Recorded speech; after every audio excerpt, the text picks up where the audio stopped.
Welcome everyone to our Ask an Expert webinar we have lined up here for today. I see many of you have already found the chat feature and are telling us where you're joining us from this afternoon/morning. It's great to see that. Looks like we have representation from all the way from Hawaii to Maine. So that's wonderful to see. Let me first start by introducing myself. My name is Lauren Smiley, and I am with the Human Trafficking Capacity Building Center, or the Center as we call it for short. The Center is a coaching and development hub assisting organizations and tribes with starting, sustaining, or growing their anti-trafficking work. The Center sponsors the Ask an Expert series, which is what you're joining here today. The series convenes skilled practitioners with registered participants to discuss topics related to human trafficking. You can find video links to other Ask an Expert webinars that we've put on the Center's website, which there should be a link in the chat at some point for you to click on and view those past webinars if you'd so like. We are excited to have you with us here today. So as I mentioned today, our format is a panel discussion followed by an open Q&A with you. We'll be discussing how to support a survivor's long-term well-being through community partnerships. But I am excited to go ahead and get our discussion started here today. So joining me are our three panelists, Maya Hasek, Caroline Ouya, and Kathy Gibbons. So we'll first start with introducing Maya. She is the Human Trafficking Program Director at Tapestry, a nonprofit dedicated to ending violence and oppression in immigrant and refugee communities using culturally competent and linguistically appropriate methods. So welcome, Maya. We're happy to have you with us here today. Thank you. I look forward to the conversation. Great. Next, we have Caroline. Caroline is the Senior Training and Technical Assistance Specialist at Futures Without Violence Workplace and Economic Justice Team.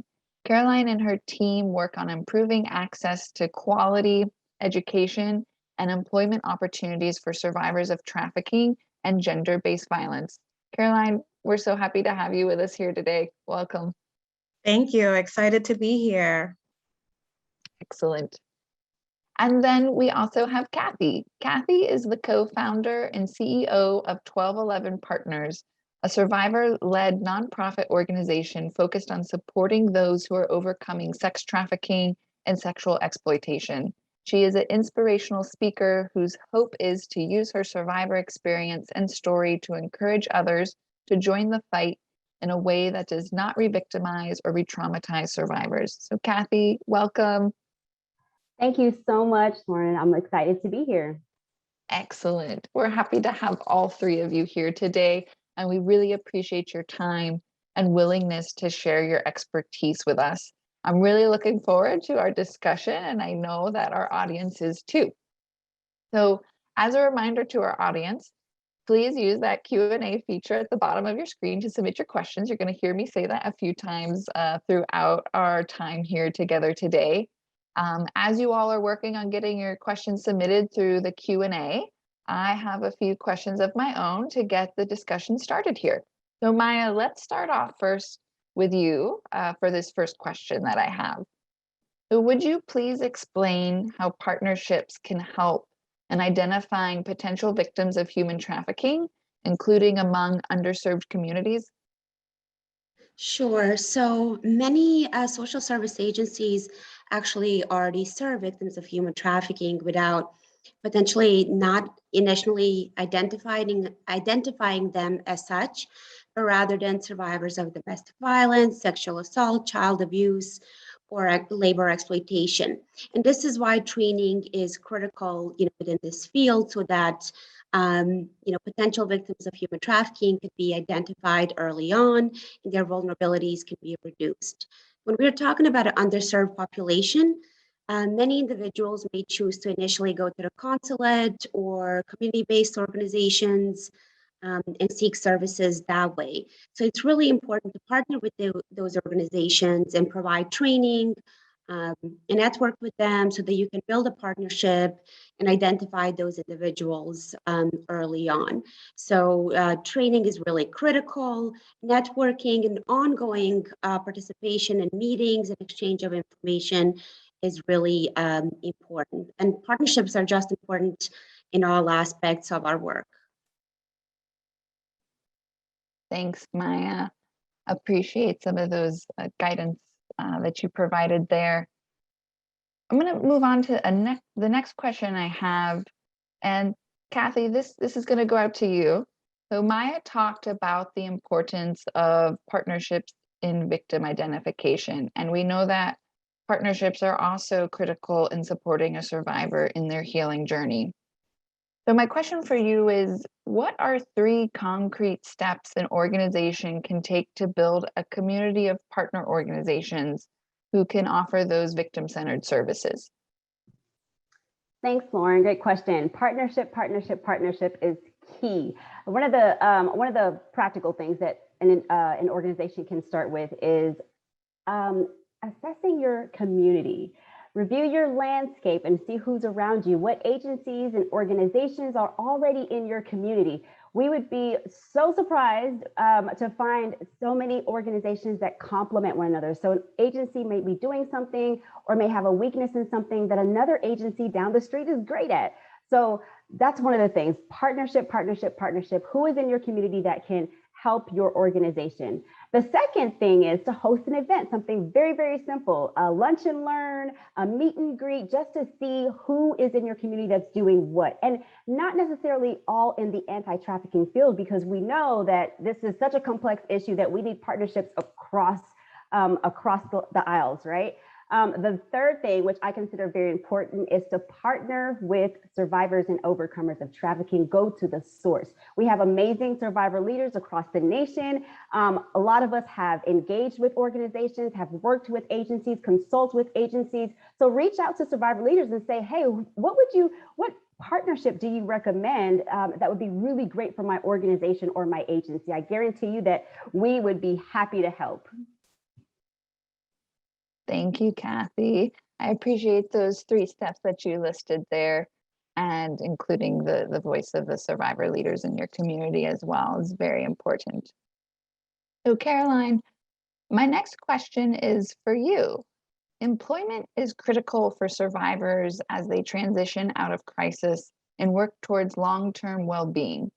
How or where can an organization start in building partnerships to support these types of employment services?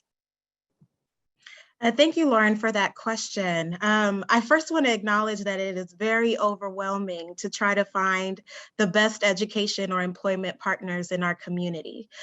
So I would say the best place to start is with the Department of Labor. They have a wealth of resources that support marginalized communities with education and career development. Specifically a program called the Workforce Innovation Opportunity Act, or WIOA for short, which was established to support individuals with multiple barriers to employment and education with vocational training, career coaching, and connections to employers. Unfortunately, victim service agencies haven't tapped into this resource the way that we would all like.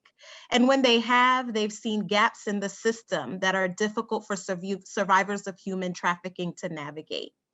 But despite these gaps, it doesn't take away from the understanding that this is a great resource for employment and education. So I highly encourage all of you to build meaningful partnerships with your local workforce development system. This means identifying local career centers, WIOA-funded programs, and employers that you can make warm referrals to, bring in-house for trainings or coordinated job fairs, and help with the limited capacity that many victim service agencies have. Thanks so much, Caroline. I think that's a great concrete and specific resources that folks can take a look at. And there should be, I think, a link to it in the chat as well. Just a reminder to please use that Q&A feature to ask your questions. I see quite a few of you have already started doing that. I have one more question of my own that I'm going to ask before we get to those that are coming through the Q&A. And this question that I have is for Maya. So Maya, we know partnerships are essential to doing anti-trafficking work, and that these take time to create, nurture, and sustain and maintain over time. So how can partnership work be supported by your staff and your budget that you have for your organization? Sure, that's a great question. I mean, you can have informal partnerships or formal partnerships, but I think it's important to mention that there are opportunities to fund these partnerships, and especially through Office for Victims of Crime funding, where you can have subrecipients under a main applicant. For an example, it can be, medical service providers, it could be mental health providers, legal clinics, employment-based programs or organizations, as well as, community-based organizations. So when you look at federal funding and look at an application, don't feel like you have to provide each and every service, on your own. You can bring in partners and kind of solidify that partnership through a memorandum of understanding. So I want to say that if you need additional information on creating partnerships, you really should reach out to the Human Trafficking Capacity Building Center, both for resources and for free training.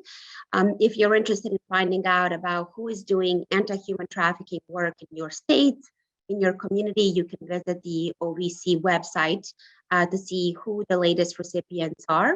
And also I want to say that, it's not enough to initially start a partnerships, but it's really critical to continue those partnerships, ongoing meetings and ongoing trainings. We know that, within our field, unfortunately, sometimes there is a lot of turnover. So, continuous cross-training and networking, meet and greet, as Kathy mentioned, is really critical to maintaining those partnerships and relationships long-term. Thanks, Maya. And thank you to those that have entered some questions in the Q&A. So we're going to go to those next and try and get through as many as we can here today. For those that we don't have enough time to answer live, we'll still be compiling them and we'll be summarizing them in a Q&A document that will be sent to everyone who's registered today after our event. So the first question that I have here, and Kathy, I'm gonna give this one to you, or you can start and then others feel free to chime in, is how can an organization honor the survivor voice through service delivery? That's a great question. I think the common theme here, as we've heard from our my amazing co-panelists, is partnership, partnership, partnership. So truly partner with survivor leaders and survivors and overcomers. We heard the term used, I think Caroline mentioned it, meaningful partnerships. What that means is inviting individuals to your table, but not only to sit at your table, but to create their own tables. And so promoting individuals to leadership platforms and letting them lead the initiatives, letting them develop curriculums, letting them, we really need strong survivor leadership within our agencies.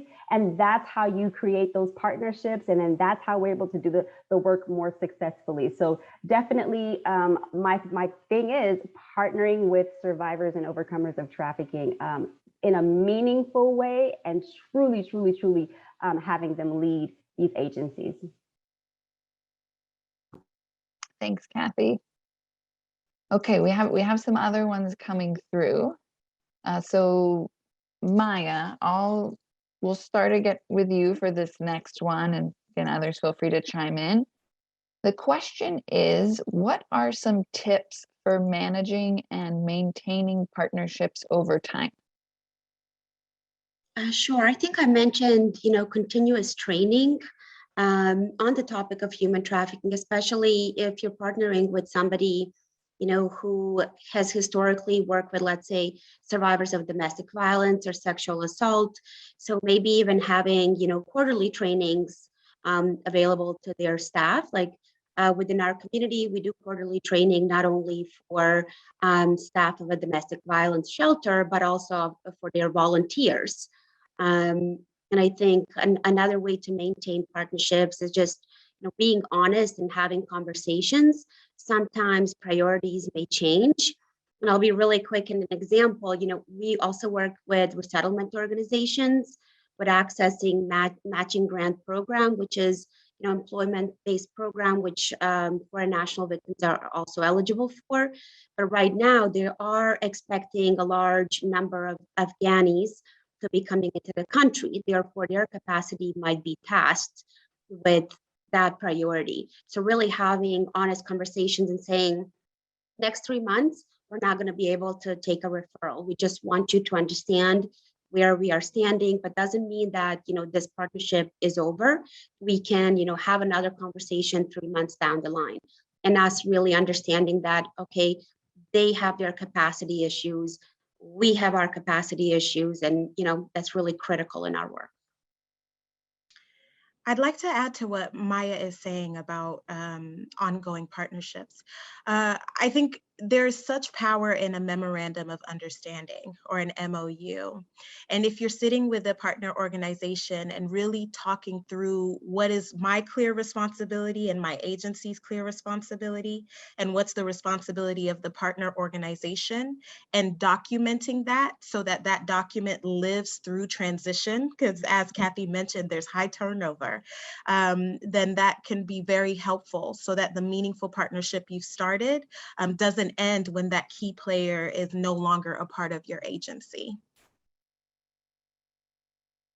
Thanks, Caroline, and thanks, Maya, as well, for providing some guidance there. Maybe, Caroline, we'll stick with you because a question came through of someone wanting to know the name of the workforce program again that you had mentioned. Yes, so it's more of a funding structure. So the Department of Labor has put all of this money into something called the Workforce Innovation Opportunity Act, or WIOA for short, WIOA. And so that money goes to many local workforce development programs, local community colleges, adult education. And so figuring out who your local WIOA resources are will allow you to tap into a lot of the money and funding that's supposed to go directly to your community in the first place. Oh, great, thanks. So hopefully whoever answered that question or asked that question got the information they needed there to go find the source. Thanks, Caroline. We have some questions coming in about how someone can start to advocate on human trafficking. Maybe they're a domestic violence advocate and want to begin supporting survivors of human trafficking. So maybe Maya, I'll start with you for this question. How can I start to advocate on human trafficking or for survivors of human trafficking? And we can try and tie it into partnerships as well, and where you can maybe look to build those partnerships if you're a domestic violence advocate who's looking to be an advocate on human trafficking as well. Sure. Well, Office for Victims of Crime actually has some amazing introductory training. I believe it is called Understanding the Needs of Victims of Human Trafficking. They also have a 40-hour training on all sorts of victimization, including human trafficking. But of course, you can always reach out to the Human Trafficking Capacity Building Center for additional training and support. Another way to get involved, look up if there are task forces in your state, in your area, or other service providers. Have conversations with them and say, look, we're interested. We want to get training from you. What do you see us, how do you see us as being part of this anti-trafficking work in the state? I think many of us, if we were approached by somebody, we would say, great, we can use, all the help that we can get. Here's our trainings, here's additional resources. If you need technical assistance, we're more than happy to provide that for you. So kind of finding a mentor within the field, within your state that can, you can bounce ideas off of, and also using some of those federal resources that are already out there, you can start that, basic knowledge. But a lot of it is, trial and error. So, do no harm. We're all working with, human beings, and we're all continuously learning about resources that are available. I think that's why partnership is really critical, because somebody else has the other piece of the puzzle. You can never know everything you need to know. It's just impossible. I'd like to add to that if I could. I think Maya dropped some wonderful gems. I think you're onto something, especially with the partnerships. One thing that I would like to encourage individuals who are already working with maybe DV victims and maybe those homelessness or poverty, or if you're working in social justice already, more than likely you're already serving a community that has not identified as trafficking, but has been trafficked. I think with this space of anti-human trafficking, we have to remember that we have to use a holistic lens, a holistic view.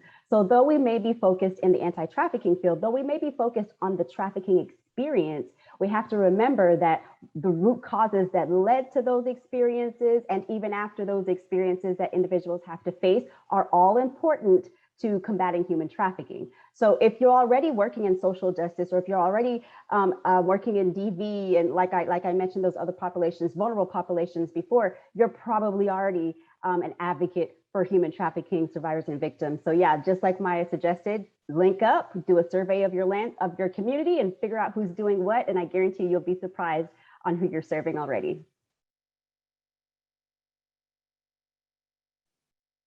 Thanks so much, Kathy and Maya. And Maya, I liked your idea of finding a mentor within your community as well. That stuck with me. Okay, our next question, Kathy, maybe we'll throw this one to you. What's the most effective way to help law enforcement and medical professionals be receptive to survivor leaders and their organization's recommendations? I can repeat that again if that's helpful. What's the most effective way to help law enforcement and medical professionals be receptive to survivor leaders and their organization's recommendations? I think it's been mentioned before, but training is very important. We have, here in Texas, some wonderful task force, and we have partnerships with law enforcement and medical professionals.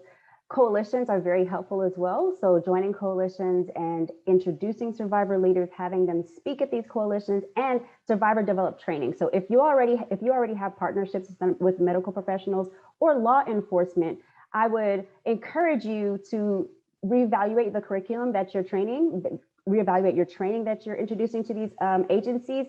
Are they survivor developed? Are they survivor informed? Maybe they can be. That way, when you do present this material, you can say it was developed by a survivor. This is what's helping our agency. This is what's informing us. And I guarantee you that it can inform your agencies as well. So being very inclusive of survivor leadership, I think that's one way definitely to help bring some understanding from the perspective of law enforcement and medical professionals, because I think it was mentioned before too by Maya, like we can't, there's all the pieces matter, right? We can't do this in silos. So we definitely need to join arms with our agencies. Thanks, Kathy. Caroline, we'll throw this next question to you. You had mentioned MOUs or memorandums of understanding. What are other things an organization can do to formalize and document those partnerships once they find an organization that they'd like to partner with? So going back to what Kathy said towards the beginning of our time together about community mapping and really having a good understanding of what is around you. So I would say to do a community mapping exercise where you create a database that has all of the organizations that you would like to work with. It's always helpful to attach those organizations to the most common barriers that you're seeing in your community. So if it's housing, what are the organizations in your community that are invested in that aspect? If it is clothing or something of that nature, what are the organizations that are associated with that? So that would be another way to document these partnerships, especially informally, is to be able to track them in a way where they're associated with the barriers that are most common in your community. Thanks, Caroline. I like those additional tips that you provided there. We'll stay with you for another question that came through. And that question is, what are some resources for connecting survivors to training and education opportunities? And then a follow on, how do you facilitate that with the clients that you're working with? So there, one place that I'll encourage everyone to look at is your local adult education programs. And what I'll do after this is send that information over to the center so that they can include it in the resources. At these adult education centers, they have ESL classes, high school equivalency or GED training and prep. But they also have basic trainings like home health aid, CNA, medical assisting that can be really beneficial for the immediate sort of training and employment of our community partners. So I would say locate where those areas are in your community, and then establish a relationship with whoever is in charge of that particular program or center. Introduce yourself to them, let them know a little bit about the barriers that your community is dealing with without necessarily disclosing that they are survivors, because we have to protect the identity of our community, right? And then ask them, what would it take to develop either a warm referral system with that particular place or to bring the trainings in-house? And so if you're opening up that conversation, you'll be able to find a way to make the trainings more accessible. Thanks, Caroline. And you touched on something there around disclosures and what sort of information you're sharing with your partners. So we have a question that came in around confidentiality, and Maya, I'll have you first start by answering this one, and again, others feel free to chime in. The question is, do you have advice on how to ensure that your community partners maintain confidentiality when they are working with clients that you refer to them? Sure, that is an excellent question. And we generally have the language in a memorandum of understanding, stating that, they abide by the same rules as we do that are governed by the state of Georgia. And additionally, if we are referring to, let's say, domestic violence organizations, sexual assault for housing or a very specific service, they also have their own confidentiality, rules that they have to abide by. And we also look at, what information is necessary to provide in order to make a referral for that specific service. It's really not necessary to share somebody's entire case scenario for the purpose of making a referral. So really developing a referral mechanism, I think as mentioned before, that will safeguard some of that confidential information. Even us as, social service providers, when we get a referral from law enforcement, we say, need to know basis, we really don't want to be subpoenaed. We really don't want to have too much information on file. So we safeguard, that information by maintaining our case files a certain way. And we have those discussions, with the partner agencies as well. But essentially all of that to say, need to know basis, what is necessary to make a referral, and then, including that confidentiality agreement in any type of agreement that the agencies share together. Thanks, Maya. We have a question that came through. This is related to January being National Slavery and Human Trafficking Awareness Month, which will be here in a few months. So for those organizations, or maybe a victim service organization, what advice would you give on how you can maybe have a survivor of human trafficking come in and speak to that group and address those needs?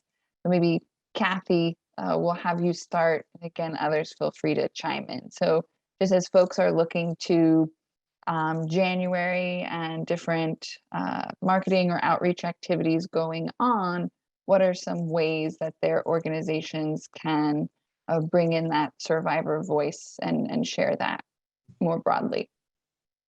Yeah, that's a fantastic question.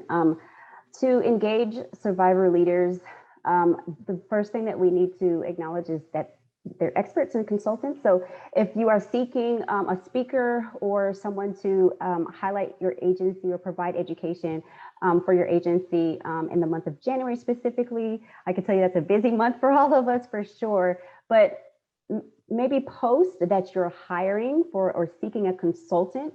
We never just want to ask someone to share their stories, but if you're hiring and you're seeking to hire a consultant for that month, or maybe you're hiring a public speaker to represent your agency for that month, you can post it like on regular job networks, or you can post it in survivor networks, survivor leader networks. There are a bunch of them.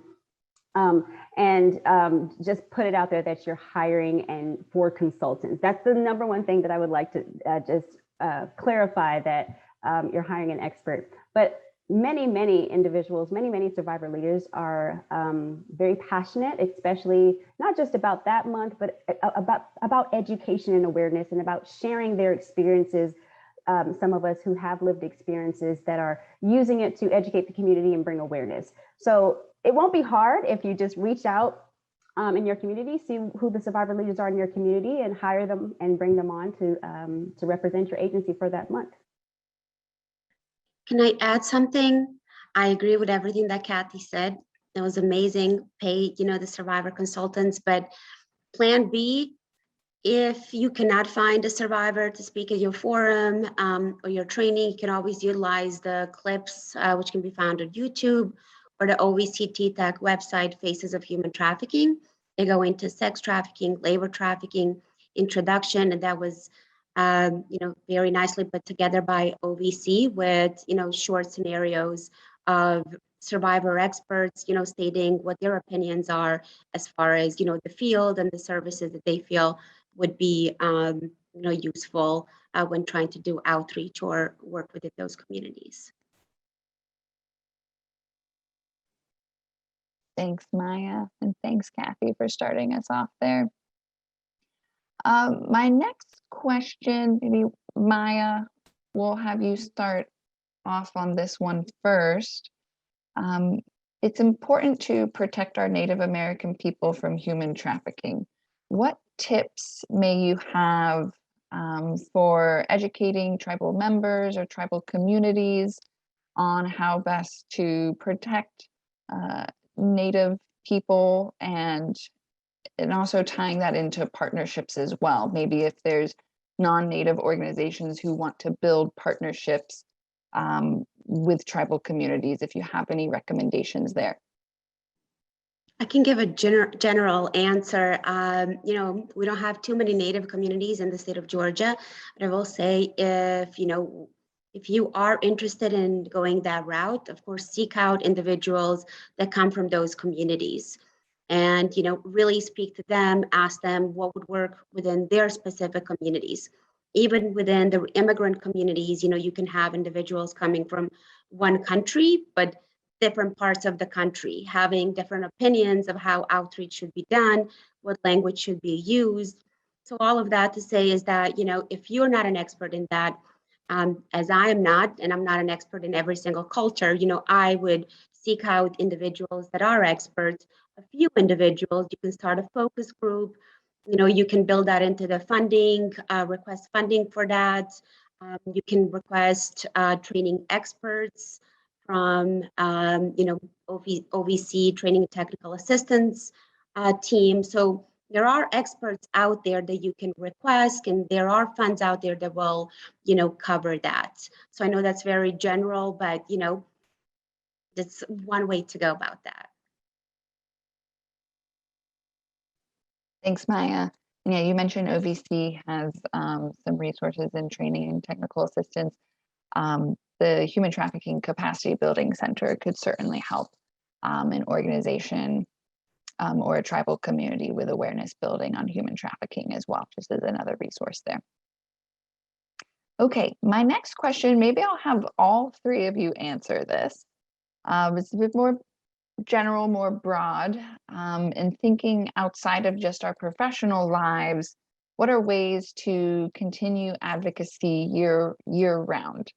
So if you have any tips or recommendations that you've implemented that you think would be helpful for others who are looking to continue that advocacy, not just in their professional lives, but also in their personal lives. So maybe Caroline, we'll start with you first. Yeah, the first thing I want to say is that advocacy, there are many ways to advocate. There are many ways to advocate, and there are levels to it, right? And so I think sometimes we have one particular vision of it, and then we get overwhelmed when we are not meeting that particular vision. So the first thing that I'll say is ask yourself, like, how do you want to advocate, right? Like, what area of this topic or the communities that we serve are important to you, right? So I'll give you an example. For me, it is the career development. It is empowerment strategies. It is creative expression. So one way that I advocate year round is holding spaces for creative expression for survivors, right? So that's not necessarily, you know, going to OVC and telling them, look, we need you to fix all of this, or trying to go and raise all of this money. That can be very overwhelming. They all have value. But in those spaces where we're doing creative expression work, that's advocacy, in my opinion. So my advice to you is to first determine what aspect, because it's so intersectional, is the most important to you. And then how do you want to show up? And then once you determine that individually, it will be easier to figure out how to make it year round. Thanks, Caroline. Do Maya or Kathy want to chime in? I would honestly just echo everything that Caroline just said. In addition to figuring out what's important to you, one thing that I always ask people that want to get involved and continue to stay involved is to figure out what you like to do. What are your natural skill sets anyways? And how can you use those natural skill sets to combat something like human trafficking? That creates a space for you to actually do what you love to do anyways. And that prevents burnout. It prevents being overwhelmed and trying to like fix the world, and it's just not going to happen. So what do you like to do? If you like to, like you said, if you like career development, then that's something that you can offer. If you like the arts, that's something that you can offer. If you like policy and legislation, that's your thing. That's something that you can do on a local, state, and federal level all the way, all year round, right? So just figuring out what you like to do, what are your natural skill sets, and bring that to the movement. I agree with all of that. I would just say for me, education is really, important. I feel that every time we educate somebody on all the resources that are available, the survivors of human trafficking, we increase their access to those resources and those services. So, that is one way that, you can get involved, even if you're not the one doing the training, by bringing in experts, or hosting, quarterly webinars, or even, once a year. Education really does go a long way. Well, And if I may add one more point to that, the other thing is ask what is needed. So a lot of times we enter into these spaces, we say, this is what I'm skilled at, and I'm gonna give it, but sometimes what you're skilled at is not what's needed at that point in time. So I encourage you to ask what is needed with your local agencies that are doing this work year round, and then seeing if you have the capacity to help fulfill that need. Well, thank you to all three of you for entertaining that question. I know we got a little bit away from partnerships, but I really liked each of your answers and how folks can identify what they're interested in and where their strengths are and how they can bring that to their communities based on the need. So we're going to get us back to partnerships. I have another question here, and maybe Kathy, we'll start with you. Can you provide some examples of how to make sure that the partner agency has an awareness about the impact of trauma that trafficking survivors often experience? And the follow-up to that is, sometimes you may often worry about how our clients are being treated when you refer them to a particular agency. So making sure that that agency you're referring to them to is trauma-informed and victim-centered. Yeah, that's great. I think that's a session all in itself that we can talk about as far as being trauma informed. One of the things is just making sure that agencies are holding each other accountable. Again, I go back to the coalitions, right? There are a ton of coalitions and communities and states.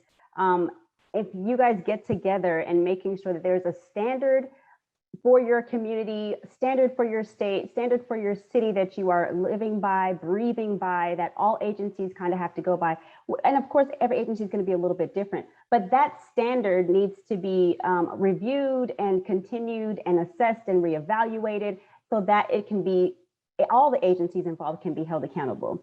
Another thing too is making sure that do the self-evaluation, making sure that your agency is also, trauma informed, as well as culturally competent, as well as, all of those things, right, that make up the word trauma informed.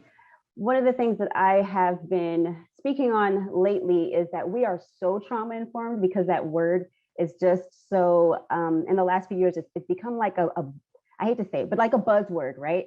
So we can't just say that we're trauma informed because we clicked through one training and now all of our staff is immediately trauma informed, but I really truly believe in mentorships. So I think Maya mentioned that. So get a mentoring agency. I am unashamed to say that I reach out to everyone who is doing work better than me. And I'm like, hey, how do I do this? And making sure that my policies are in place and making sure that I am really understanding what this is, even as a survivor, right? And so I think partnerships again, partnering with agencies, creating that mentorship, and then really doing the self-evaluation of your own agency. What are the standards that you're living by so that you can understand when you do reach out to a partnering agency, okay, these are the standards that our agency is holding ourselves accountable to. That way you can identify if the partnering agency is holding themselves accountable as well.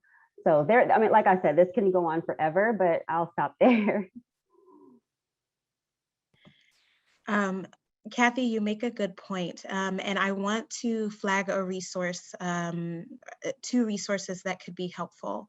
There's an organization called Project Trust that offers trauma-informed technical assistance, not just to human trafficking organizations, but to just about anyone. So if there's someone that you want to partner with and you want them to get up to speed, I would suggest reaching out to them and seeing if they can partner with you to provide the training to whoever it is that you need to know that information. The second area of partnership when it comes to trauma-informed and sort of mental health services and support is looking at your local mental health infrastructure.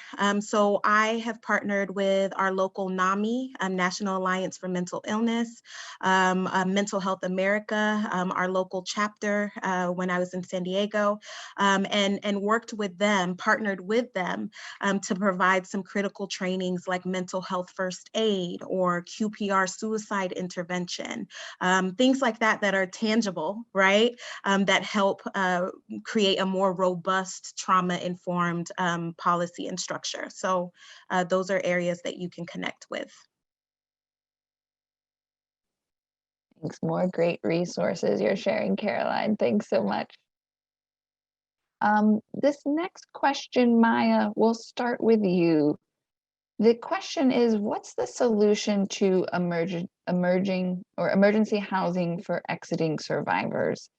We know that housing is a critical component to a survivor's healing.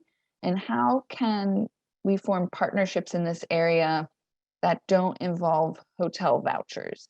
If there's other recommendations, and this particular person is interested if you've ever heard about tiny houses, using tiny houses for this purposes for emergency housing. That is an excellent question and a very hard question. We're having a housing crisis, nationally. So we're having to utilize domestic violence shelters, not so much homeless shelters, but I've heard of that in the past. And yes, hotel vouchers. But OVC actually does have a funding opportunity specific to housing for transitional housing, as well as short-term housing that you can look into.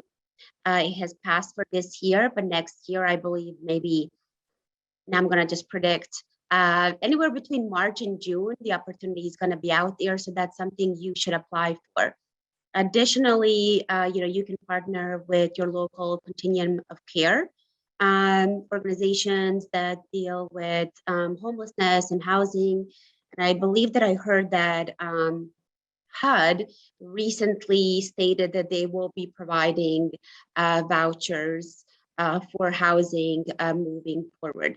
I will be honest, we have not accessed that recently, but I will put in a plug for Freedom Network Training Institute, who is a technical assistance provider for OVC, all housing related I guess, grantees for projects. So you can look on the Freedom Network website to find out more resources on housing, including how to build partnerships with landlords, how to work through, if somebody has a criminal record, if somebody has all of those things that kind of prevent them from, being placed in an apartment, and many more resources. But, unfortunately, there's not, a specific answer to that, but I will say that consider applying for OVC funding next year for housing. Start with those partnerships now. If you know of apartment complexes or, shelters that you can partner with that can, provide you with some of their policies, bounce ideas off of, this is really a great opportunity to partner in that and apply it for housing. Thanks, Maya. Answer something. Well, I think you shared some great resources there with some of the funding opportunities and the training and technical assistance that's available specifically around housing.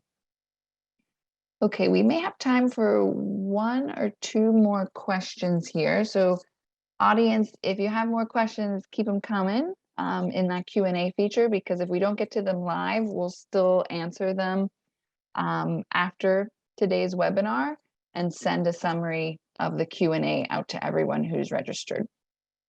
So this question I have, Kathy, will go back to you. What advice would you have for a trauma-informed agency to become more trauma-informed about human trafficking, especially if that agency is on the border of a state that is a hotspot for human trafficking? So an agency that is already trauma-informed but is looking to become more trauma-informed about human trafficking. Yeah, absolutely. I think we've dropped, these young ladies anyways, dropped a bunch of resources. So OVC has some fantastic training for individuals that want to be more trauma-informed. Agencies that are already, maybe if you're a DV agency or and then you want more training on human trafficking, I think that OVC has some amazing training that I myself have gone through. I have also partnered with Project Trust, and I've also partnered with the Center. So all of these agencies, literally, if you say, hey, I want to become more trauma informed, I want to build my capacity, I want to figure out how to help in a deeper way, all of those resources that were dropped, I think already in the chat, they can help you for sure. Thanks, Kathy. Yep. And a list, I'll say also a list of those resources will be shared out as well after today's webinar. So if you didn't catch everything that came through the chat, that will be compiled with the Q&A summary also and shared out to participants. Okay, it looks like we have time for at least one more before we need to wrap up here today. So this one may be a bit different depending on y'all's background or expertise, but the question is, what barriers are there that would prevent military or DoD programs from partnering with civilian organizations? So I'll maybe open this up to all three of you to see if anyone has recommendations for a military or DoD program who's looking to build partnerships with the civilian organizations within their community. I don't have an answer to this. Go ahead, Carolyn. No, I was just going to say that I think it also depends on how, you are looking to partner with them. if it's a matter of training, I think there should not be anything preventing. If you're looking at them, conducting investigations, each agency has their own priorities, and then chain of command, and expectations, where the referral will go first. So I would just say that, asking what are those limitations, from those agencies, and knowing what your expectations are, how do you expect to partner with them? I'm sure Carolyn has a better answer, so I'll pass it on. No, that was great. Yes, it depends on how you are trying to partner. With the experience that I've had, and I will add the caveat that it's limited, but hopefully it's helpful. Within the military, there are active duty individuals that have been identified as victim advocates for their unit or their base, and so doing some research to figure out who those victim advocates are and getting in touch with them could be very helpful, because then you can start those conversations about what are the barriers, this is what we're trying to do, and can we align with the goals that you have as a victim advocate and an active duty person, right? So I would say that's a good place to start. And then there is also a growing network of teams dedicated to military sexual assault and trauma. Now, obviously, human trafficking is not written in that title or that lingo. However, we all know that it's an intersectional, it can be a very intersectional experience. So I would say research who the local, or where the local military sexual trauma team, where they are, and see if you can begin dialogue with them, and just listen, gather information, and then from there you'll be able to determine what limitations are present for partnership. Well, thank you, Caroline, and thank you, Maya, for that response there. I'm so impressed with the recommendations and the experience and background that you all brought to today's conversation. I think with 5 minutes left, we'll go ahead and move to wrapping up today's discussion. So just huge thanks again to Maya, Caroline, and Kathy for sharing your thoughts today. This has been a very informative conversation, and I hope to our audience, our panelists have offered you some new insight for supporting a survivor's long-term well-being through building community partnerships. So we'll be following up with each of you through email, again, attaching some relevant resources that were shared out today through that chat feature, as well as sending you the recording and the Q&A summary document that includes all the questions we got through live today, but also those that we didn't have time to do so. But before we close, please take a moment to respond to the closing poll that you should see up on your screen right now. So we'll leave that up for another few minutes to give you a chance to answer those questions. If you have any questions about how to apply for federal funding or need assistance with your anti-trafficking work, the Human Trafficking Capacity Building Center offers a variety of no-cost services to help organizations and tribes start, sustain, or grow their anti-trafficking services. The center's free coaching services include office hours with topical experts. They also offer one-on-one coaching and cohort sessions. So I just encourage you to visit the center's website to learn more about those services available to you. The link to subscribe to OVC News is also in the chat. You will receive notices about OVC's programs, initiatives, and some of those funding opportunities that our panelists mentioned today if you do want to subscribe to OVC News. There are also links to the Understanding Human Trafficking training series that Maya mentioned, as well as a list of OVC-funded grantees and human trafficking task forces listed in the chat. And we hope you will use these resources in your work and that you found today's session informative. So again, thank you to our 3 panelists, and thank you to you as the audience for joining us here today and offering up an hour of your time to be with us here. We look forward to having you join a future Ask an Expert webinar. So thanks again so much, everyone. Have a great rest of your day. Bye-bye.